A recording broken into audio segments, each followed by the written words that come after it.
30대 후반 여성으로서 혼자 자영업을 하고 계신 외동딸입니다. 저는 어릴 적부터 주변에서 비난을 받아왔지만 부모님의 사랑과 지원 덕분에 부족함 없는 환경에서 자랐습니다.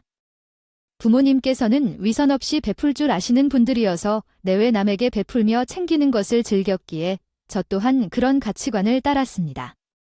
이러한 마음가짐으로 인해 주변 사람들로부터 넘치는 사랑을 받아왔습니다. 이런 환경에서 성장하면서 성인이 된 후에는 요리에 대한 소망을 이루기 위해 요리 학원을 다니며 요리를 배웠습니다. 집안에서부터 자연스럽게 요리를 시작해왔고 여전히 혼자 자영업을 이어가며 행복하게 살아가고 있습니다. 가족들과 매주 주말마다 요리를 했던 기억이 좋습니다.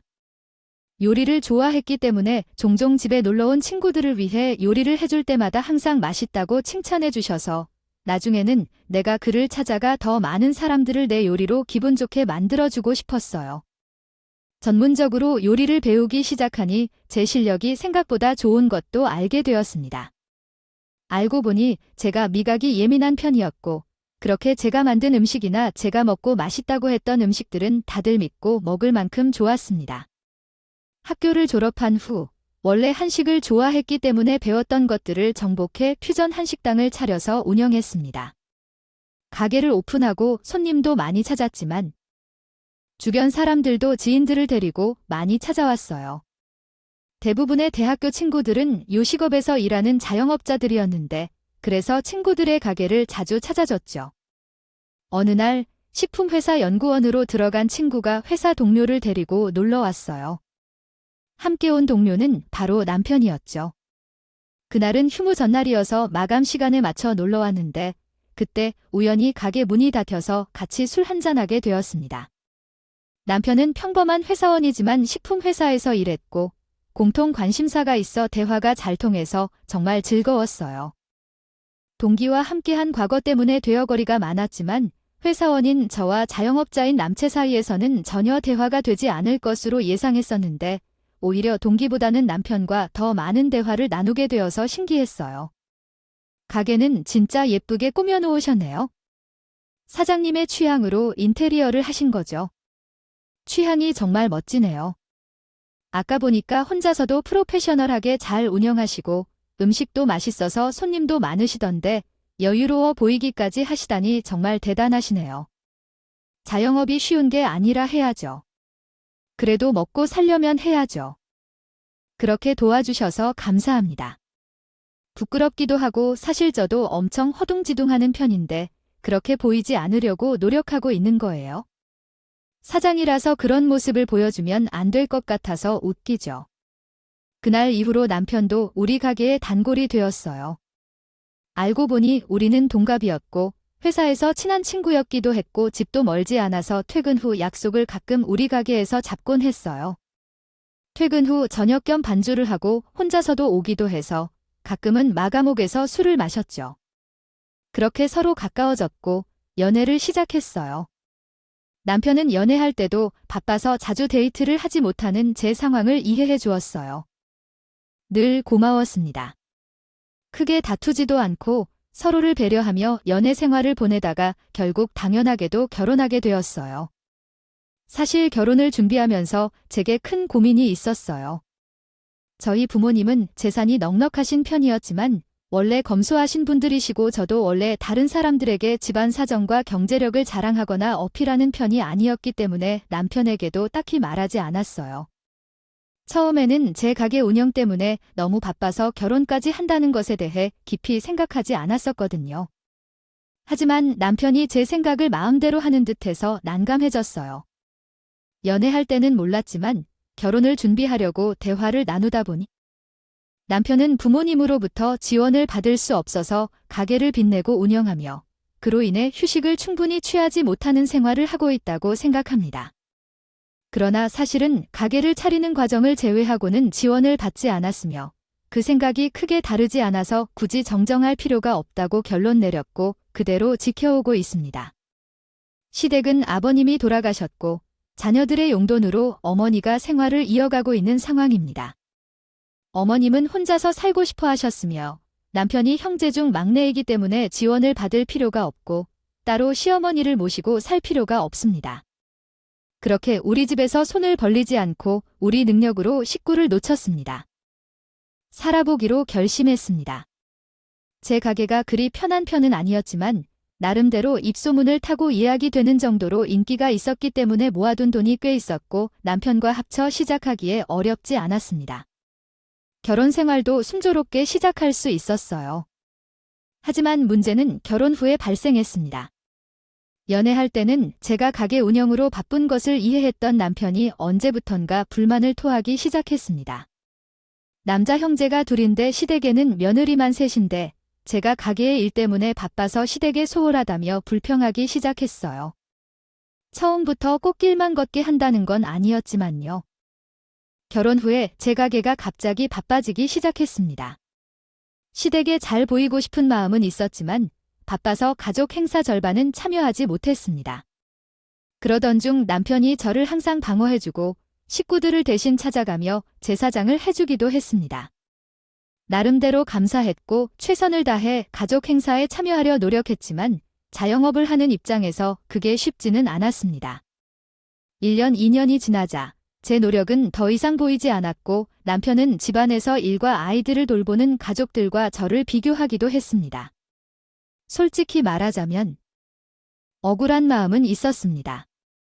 제가 가게를 어떻게 운영하고 있는지 모르는 것도 아니고 휴무날이면 집에서 쉬고 싶은 마음 꼭 참고 하고 있고 점심이라도 시부모님 모시고 먹으려 하고 있고 또 형님들도 남편이 말하는 것보다 시댁에 자주 찾아가지 않는다는 것도 알고 있었거든요.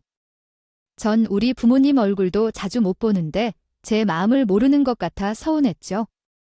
하지만 가족들한테 진심이라 생각하니 그 마음도 이해도 가고 우리 집에도 대신 연락도 자주 해주는 사람이 그렇게 가끔 짜증을 내고 난 후 마감하고 돌아온 저를 위해 저녁을 차리고 기다리며 고생했다고 안마해주는 모습도 보이니까 서운했던 마음은 쉽게 풀렸어요.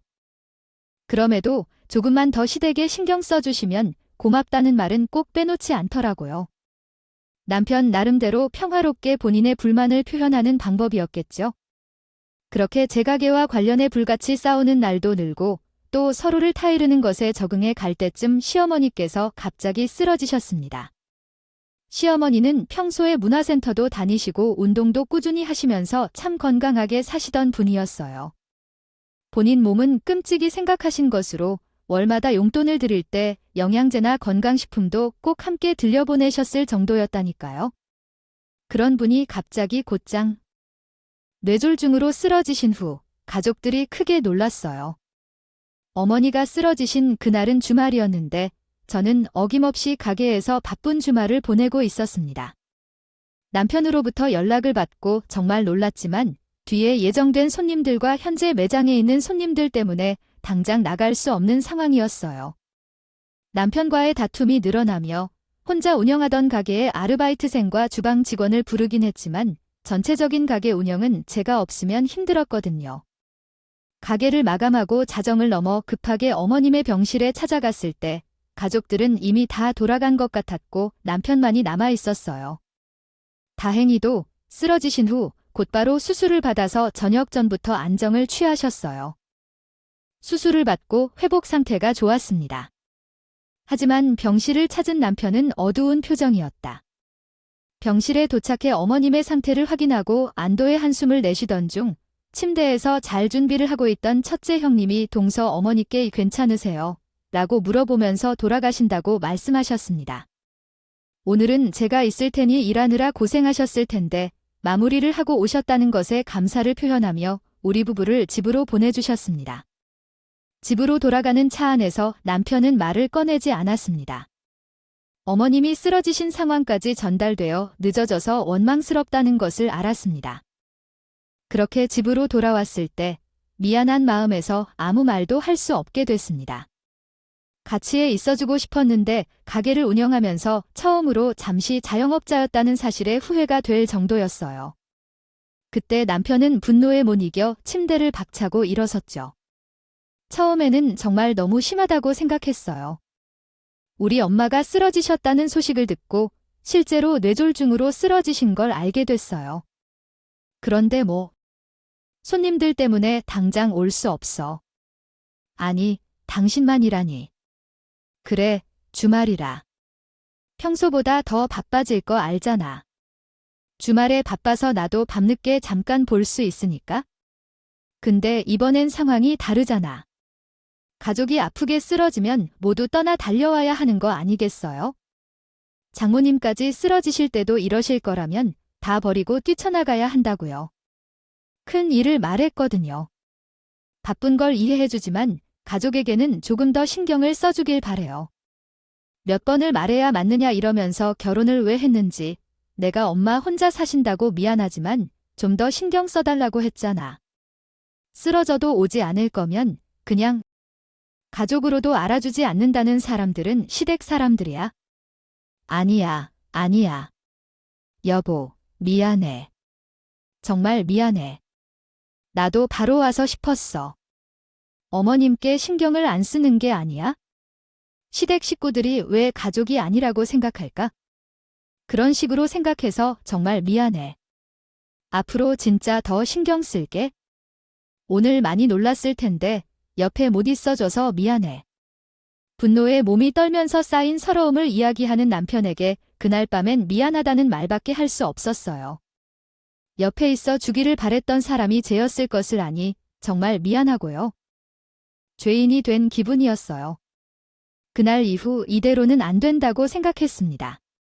저를 대신해서 가게 운영까지 신경 써줄 매니저를 고용했죠. 덕분에 이전보다 훨씬 여유로워졌고 형님들과 교대로 어머님 감정까지 책임질 수 있게 되었어요. 일을 하는 저보다 집에서 아이를 돌보며 살림을 꾸미는 전업주부 형님들이 더 많은 시간을 보내기도 했지만 제가 어머님의 병실에서 보낸 시간도 적지 않았어요. 어머님은 크게 합병증으로 인해 전혀 좋지 않은 상태는 아니었지만 연로하셔서 오랜 기간을 병원에서 보내셔야 했어요. 그래서 아이들이 있는 형님들은 감정적으로 힘들어 하셨다고 했어요. 그때쯤 우리 가게가 있는 곳은 상권이 죽기 시작해서 손님이 많이 줄었습니다. 회복 기대치가 낮지만 호전하여 집으로 돌아갈 가능성도 낮다는 얘기요. 몇 년 동안은 병원에 계실지도 모릅니다. 사실 대부분 사람들은 간병인을 고용하지만 본인들은 다른 사람을 믿을 수 없어서 고민이라고 하셨대. 그래서 제가 간병을 맡아주면 좋겠다는 말씀을 하셨어요. 요렇게요.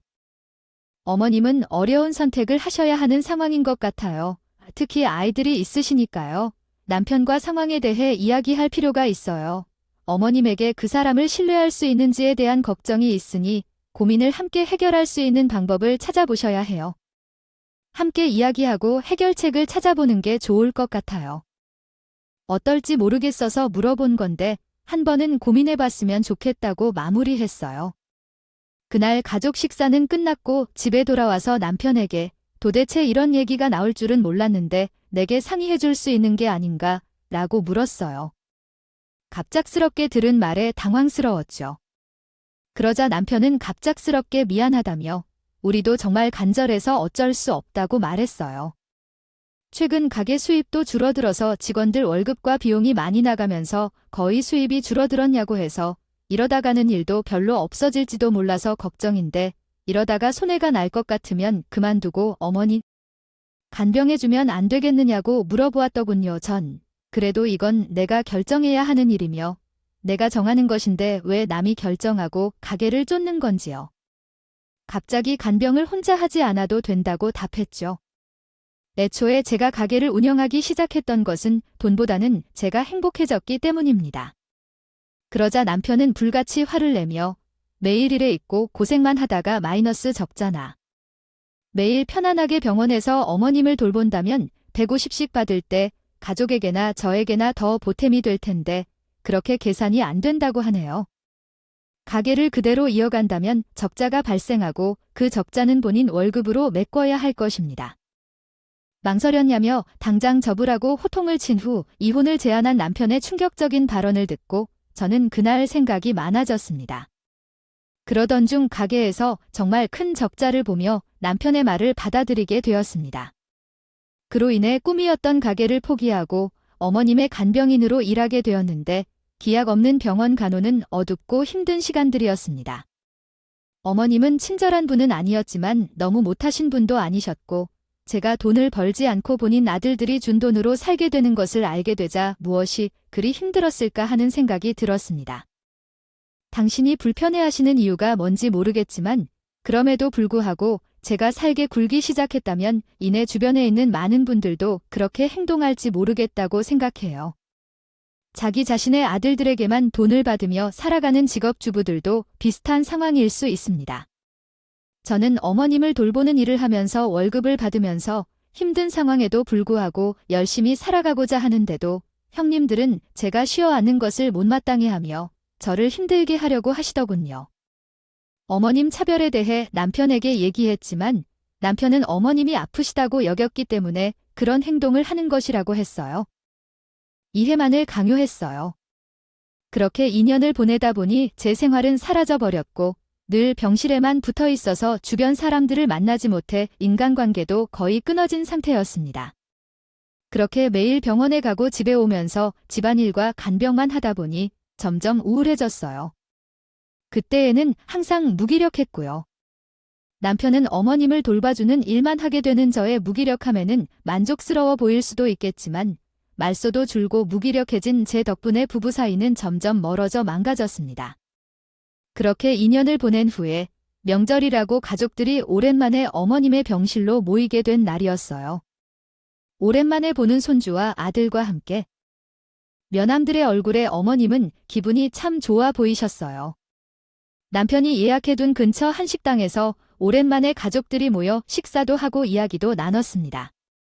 그동안 브랜드에 살기 바쁘다고 병원을 잘 찾아오지 않았던 아주버님과 형님들을 오랜만에 보니 얼굴이 좀 핀 것 같기도 했어요. 그 안에서 저만 어둡고 버섯캡을 하늘에 바쁘니 남편과 외식하는 것도 쉽지 않아 이런 식당도 오랜만이었거든요. 하필 한식당이라 오래전에 적던 제 꿈과 같은 가게 생각도 나고 제 기분은 나아지지 않았습니다.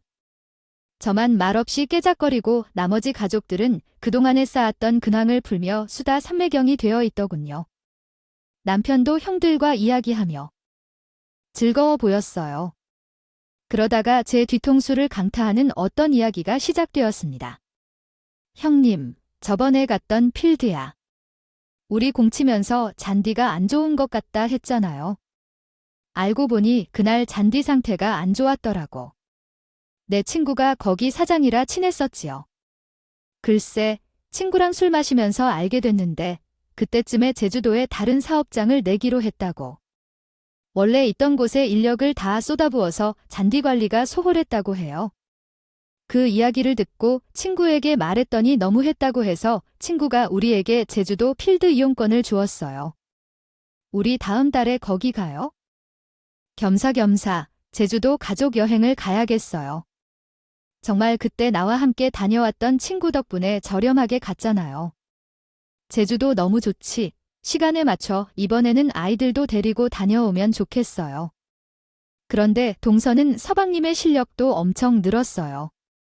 저랑 다른 사람이 깜짝 놀랐지요. 아, 형수님, 우리도 1년 넘게 필드를 다녔었는데 늘었다. 요 사람은 시간만 나면 스크린 골프장에 가서 연습해요. 요즘 자세가 안 좋아진 것 같다고 전에 배웠던 코치한테 이해할 건 끊어서 다시 자세를 잡고 있는 거예요. 제가 조용히 있어서 존재를 잊은 것인지 몰랐던 거예요. 부부가 함께 골프를 즐겼다는 이야기를 들었어요. 아이들이 학교를 다니기 시작하면서 신경 써야 할 부분이 더 많아진다며 병원에 가는 것조차 현저하게 긴장했던 형님들이 있었지만 가족 전체가 저만을 제외하고 함께 골프를 치고 여행을 다니며 여유를 즐기며 살았다는 것 같았어요. 저는 어머니가 아플 때 어깨를 주고 집에 가 자기 바쁜 삶을 살아왔었는데 그 순간에는 몸이 떨렸습니다. 하지만 조용히 들어보니 남편도 그 여가 생활에 종종 참여했다는 사실을 알았어요. 정말로 저만 어머니를 돌보면서 내 업무를 놓고 살아왔다는 것을 깨달았죠. 한참을 즐겁게 대화하던 5사람들이 갑자기 제 존재를 느낀 것 같았습니다. 눈치챈 큰 형님이 있어서 급하게 자리를 마무리했습니다. 두 아주버님은 식당을 나오며 제 눈치만 봤고 형님들은 저를 향해 고생 많다며 자주 못 가서 미안하다고 사과하셨어요. 그러더니 필요한 것이 있으면 꼭 연락하라고 하고 먹고 싶은 음식이라도 말하면 시간 내어 사들고 올 것이라고 했어요. 그저 코스만 나오려고 하는 것을 참고 알겠다고 대답하며 두 부부를 보냈습니다. 가족들을 모두 돌려보내고 남편과 함께 병원으로 돌아오는 길에 남편은 아까의 대화로 본인도 비밀로 하고 가족들과 골프를 치러 돌아다녔다는 것을 들이켜서 안절부절했습니다. 눈치만 봤죠. 모든 것을 알고 나서 참 그 모습도 꼴 보기가 싫더군요. 해명을 할 거면 지금 하지 말고 나중에 집에 가서 하라고 해야 해요. 지금은 아무것도 듣고 싶지 않으니 이따가 대화하자고 남편도 돌려보냈습니다. 그렇게 모두를 돌려보내고 다시 홀로 어머님 병실로 돌아가는 길에 눈물이 날 것 같았어요.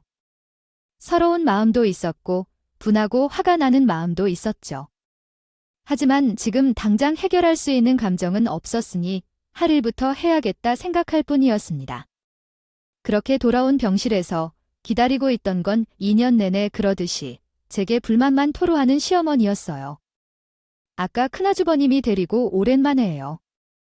맛있는 음식을 먹고 싶어서 언급했다고 병원 근처 한 식당에 가기로 했는데 식당 사진도 보여드렸지만 어머님은 그게 마음에 들지 않는 모양이에요. 본인 아들들이 번 돈으로 편안하게 살아가는 것도 모자라서 오늘은 그 돈으로 비싼 식당에서 식사까지 했는데 어떻게 생각하세요? 비웃으며 말씀하셨어요. 가족들과 함께 식사하러 가서 좋은 식사를 한다고 해도 왜 그런 곳에 갔는지 꼬집더군요. 그곳에 가서 당신이 뭘 하러 갔냐고 비난하셨어요. 그러한 비난 같은 말들을 느끼며 멍해지면서 점점 분노가 솟아오르는 것 같았습니다. 아마 그는 2년 동안 참아왔던 모든 시작과 감정들이라 생각됩니다. 그 모든 참았던 감정이 폭발하면서 어머님이 말이든 전혀 무시할 가치가 없었다고 생각한 것 같습니다.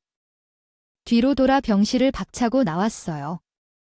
병원에 있던 제 짐도 다 두고 그대로 집으로 돌아갔죠. 집으로 돌아가는 길에 머리가 끓어오르는 화가 반대로 차갑게 식으면서 모든 것들이 정리되기 시작하더군요. 더 이상 참을 수가 없었어요. 집에 돌아오니 소파에 누워 쉬고 있던 남편이 화들짝 놀라며 일어나더군요. 당신 왜 벌써 와? 아니, 조금 있으면 엄마 식사 시간 아니야. 밥 챙기고 약도 챙겨야 되는데 언제 다시 나가려고 생각이 있는 거야? 없는 거야? 야, 너는 지금 소파에 누워서 쉬고 있으면서 이제까지 병실에서 병수가 들다 집에 들어온 와이프한테 할 말이 그거밖에 없니? 아파하시는 너희 어머니를 매일 밤낮으로 돌보면서 쉬지도 못하고 있는데 집에 돌아온 와이프는 고생했다는 말조차 없이 뭐라고 생각을 하는지 모르겠어. 내가 지금 이 시간에 집에 왔는지 조차도 못 느끼지 않으신다. 여러분은 그렇게 생각이 없으실 것 같구나. 와이프는 병실에서 쓰러지고 있는데 남은 가족들은 골프를 치러 다니겠지? 그런데도 좋다. 나는 가끔 집에 들어가지도 못하고 어머니를 병원에서 돌보느라 이런 생각도 안 들었어. 아이들을 보살피고 일하는 바쁜 사람들은 병원에 오지 않는 사람들이 과반 이상인데 모여서 치러 다니는 건 너희들이 생각해 볼 문제야. 너희들은 생각이 있나? 그리고 그런 것을 내 앞에서 자랑이나 할 생각은 하지 않았으면 좋겠다. 조용히 해. 너무 심하게 소리치지 그래? 내가 이제까지 받은 돈이 쥐똥만한 거라고 뭐. 고용된 셈아니라 내가 그냥 좋아서 그 말을 하는 게 아니라고. 집에 돌아온 나를 보자마자 시어머니 식사에 대해 얘기만 하는 남편의 말에 분노가 치밀어 올랐고 고래처럼 크게 소리 지르며 싸우곤 했습니다. 진짜 생각 없이 어디서 나온 사람인지 아닌지, 그리고 또 혼자서 치매로 고생하는 것을 더 이상 견딜 수 없다며 병가를 쓸어가게 될 거라며 소리칠 때 내가 조용히 있을 줄 알았던 남편이 오히려 화를 내더군요. 그런 말 같지도 않은 소리 하면 안 된다고. 돈을 떠나서 며느리 도리를 하는 거야? 여지껏 그렇게 생각하면서 어머니를 대함을 물었다. 성질을 내는 남편을 보면서 저도 지지 않고 됐고 나 더 이상 못해. 간병인을 쓰든 뭐든 알아서 해. 난 그동안 우리 부모님도 잘못 찾아뵈면서까지 할 도리 다 있어. 나는 대답했습니다. 그러자 남편은 정색하며 며느리 노릇도 안 할 거면 뭐하러 여기 있어? 라며 말했다. 당신 집에 가서 달러로 지내라고 소리를 지렸다. 그 모습을 보니 저도 이성이 끊겨서 집에 며느리가 나 혼자도 아닌데 도대체 왜 나에게만 그렇게 강요하느냐고, 내가 너희 노예냐고 소리를 지른다. 그 모습을 보던 남편은 어떻게 시어머니가 아프다고 그렇게 말할 수 있느냐며 당신 생각을 잘 알겠다며 본인은 며느리 자격도 없는 여자와 더 이상 한 공간에 있고 싶지 않다고 해서 나가라고 말했어요. 그러자 그는 뒤로 등을 떠밀었습니다. 실제로 현관까지 등을 떠밀었다는 것을 깨달으면서 나는 맨발로 현관 바깥에 서 있었고 발로 신발을 내던진 것인지 옆에 신발들이 흩어져 있었어요. 혼란스러운 상황에 멍해져 있었는데 남편은 더 나아가 내가 들어오지 못하게 현관문을 잠가 버렸습니다. 그 모습을 보니까 정말 오만한 태도가 느껴졌어요. 그래서 뒤로 돌아 남편이 원하는 대로 친정집으로 갔습니다. 그리고 친정에 도착하니 오히려 속이 시원하고 마음이 편했어요. 말도 없이 진심으로 온 것을 알아주셔서 어리둥절한 부모님께 그간 하지 않았던 이야기들을 모두 털어놨어요. 시어머니께서 아프셨다는 사실과 입원하셨던 것은 알고 있었지만 시댁 식구들과 남편의 부담을 버텨낼 수 있던 가게를 쉽게 접은 이유가 어머님의 간병인이었다는 것도 말이죠. 부모님은 제가 가게를 접은 것이나 어머님 간병을 도맡은 것을 모두 제 스스로 선택한 것으로 알고 계셨기 때문이에요. 충격을 받은 것 같았어요. 이야기를 다 들은 엄마는 뒤돌아 눈물을 훔치며 속상해하셨고 아빠는 허공을 보며 한숨만 푹푹 쉬시더군요. 그 모습에 걱정을 끼치는 것 같아 죄송하다고 말했더니 두 분께서는 따뜻하게 저를 안아주셨어요. 네 잘못이 아니니까 엄마 아빠에게 미안해하지 마세요. 그렇게 말씀드려도 털어놔서 집으로 데려와줘서 감사합니다. 우리 딸이며 저를 달래주시는 부모님 품에서 안정을 얻었습니다. 그 후 며칠이 지나 월세라도 없는데 초인종을 누르더군요. 근데 정말 미련스러운 게 그렇게 끝날 것 같았던 결혼 생활에도 어떻게든 남편에게 기대를 하는 것 같아요. 저도 모르게 부푼 마음을 안고 누군지 확인조차 하지 않은 채 버선발로 달려나가 문을 여니 문 앞에 있던 것은 포장된 제 짐들이었습니다. 문 앞에 한가득 쌓인 제 짐을 허망하게 보고 있으니 무슨 일인지 아빠께서 확인하러 나오셨어요. 그리고 쌓인 짐을 보고 기놈이 진짜 하며 분노를 토해내셨죠. 화내시는 아빠 옆에서 전 그동안 결혼 생활까지 모두 부정당한 기분이라 한동안 멍하니 쌓여있는 짐꾸러미만 쳐다보고 있었습니다. 그러다가 계속해서 멍하니 있을 수 없으니 우선 짐을 집에 들어놓고 잠시 생각에 잠기고 있는데 남편이 연락을 주었습니다. 지인이 필요할 것 같아서 보냈다는데 장모님 댁에서 계속 연락이 없어서 여기서 더 이상 살 생각이 없는 것 같습니다. 그래서 어차피 뺄지 내가 정리해서 보낼게라고 문자를 보내기만 하더군요. 이게 정말 몇 년간 같이 살면서 심지어 제가 병든 어머니를 돌봐오던 와이프에게 보내는 메시지가 3번을 확인했어요. 정말 정신이 확 들었습니다. 집에 있는 동안 생각하긴 했지만 이 문자를 보니 더 명확해지더라고요. 이 모든 일에 제 잘못이 없다는 거요. 그날 저녁 부모님과 함께 조금 무거운 분위기에서 저녁을 먹었어요. 아버지께서 됐든 다시 제 가게를 차리라고 하셨어요.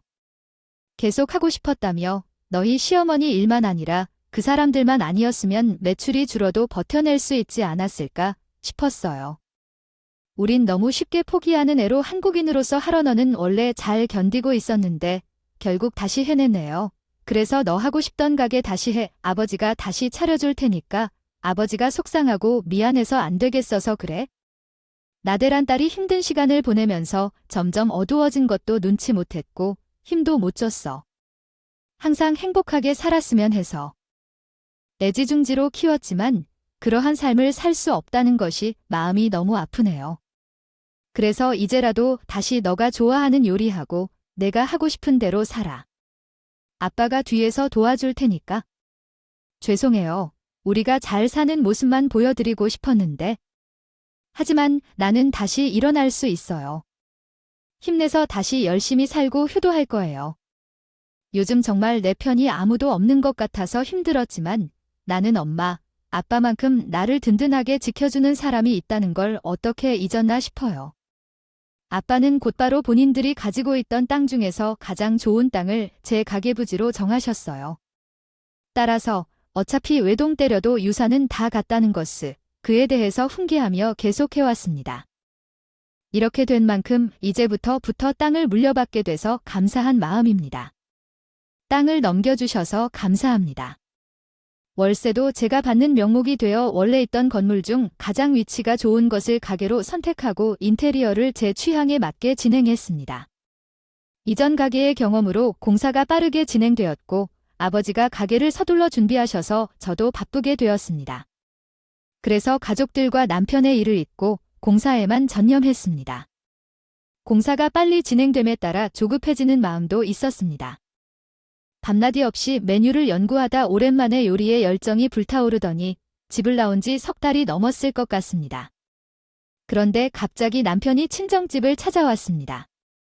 남편은 저를 현관 밖으로 밀어내고 맨발로 쫓아내었고 며칠 후에는 마음대로 모두 떠나버린 그날이 있었습니다. 이로 인해 모든 정이 떨어져 이혼을 결심하고 전화번호까지 바꿔버렸기 때문에 남편과 연락할 수 없는 상황이었죠. 그래서 친정으로 찾아온 것 같았습니다. 남편이 다시 찾아왔을 때 친정에는 아버지만 계셨는데 남편이 집 안으로 들어온 것을 보면서 제게 연락이 안 되어 찾아왔다며 말했습니다. 이런 상황에서 그가 집 안으로 들어오자 친정의 아버지께 남편이 제게 연락이 안 되어 찾아왔다고 말했고요. 그래서요. 아버지, 저희가 싸웠더라도 이미 3달이 넘었는데 그동안 연락도 없고 얼굴도 못 봤던 것 같아요. 그래서 찾아왔습니다. 이 사람은 어디에 계세요? 아마도 얼굴 보고 대화도 나누고 문제를 해결하고 싶어서 그래서요. 그러니 부디 그 사람의 위치를 알려주세요. 아빠는 남편을 어떻게 다루어야 할지 고민한 후 박서방, 우리 딸을 다시 만나고 싶다고 하네요.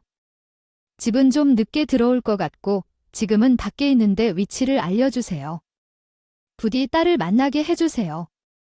여기 제 소재가 있는 가게 주소를 알려주었습니다. 제가 받은 내용을 한국어 문법에 맞춰 수정하였습니다. 당신이 말씀해 주셨습니다. 남편이 출발한 후에 당신에게 남편이 거긴 어디라고 연락해 주셔서 가게 앞에서 남편을 맞이할 수 있었어요.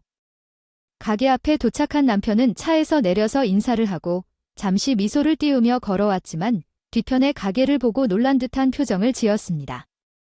남편이 알던 제 예전의 식단과 똑같다고 생각했을 것 같아요. 간판도 똑같았지만 크고 화려해서 당신을 놀라게 했겠죠. 남편은 점차 다가오면서 입이 벌어지고 가게 외부를 바쁘게 눈으로 훑어보았지만 마침내 당신의 이름이 새겨진 화려하고 반짝이는 가게 간판을 보자 멍하니 서서 쳐다보고만 있었겠죠. 남편은 잠깐 모든 것을 잊고 멍한 듯한 느낌이었지만 남편의 모습을 보면서 그간 무심코 넘겼던 이혼 생각이 다시 떠올랐습니다. 이혼을 결심했지만 가게를 재오픈하고 공사를 하며 마케팅에 정신을 쏟다 보니 남편과의 이혼을 잊고 있던 것 같아요. 그래서 남편과 이야기하려고 찾아왔는데 미뤄왔던 이혼을 결정하자고 이야기했더니 그때가 좋다며 돌아가자고 할 줄 알았어요. 그러나 남편은 제 이혼 발언에 깨달은 모습이었는지 곧바로 제게 무릎을 꿇고 이혼하려 온 것이 아니라 잘 대화를 나누고 집으로 돌아가자고 하러 온 것이라고 말했습니다. 이 상황은 정말 뜻밖의 반전이었어요. 그냥 무표정하게 바라보고 있자 남편은 울먹거리며 빌었어. 내 팔을 붙잡고 있는 다리를 놓으라며 내게 힘겨웠으면서도 우릴 눈치껏 만지던 양이었어. 멀리서 지켜보던 아빠가 나를 감싸 안아주시고 내 손을 잡고 있는 남편을 밀쳐내며 얼굴을 훔치셨어. 우리 딸이 우리를 이렇게 골치 아프게 하는 동안 우리 딸이 얼마나 훌륭하고 멋진 소중한 존재인지를 깨달게 하려고 여기로 보내셨어. 내가 한 짓이 얼마나 큰 실수인지 알게 하려는 의도로 말씀하시면서 아빠는 남편에게 당장 안 가면 경찰서로 신고하겠다고 경고했어. 며칠 후 우린 신속히 이혼했어. 남편은 원래 무서워하던 아빠가 그렇게 분노하니 단연 기쁜 일이었어. 같았어요. 하지만 이것도 잠시였는지 이혼 후에도 남편은 가게를 종종 찾아왔어요.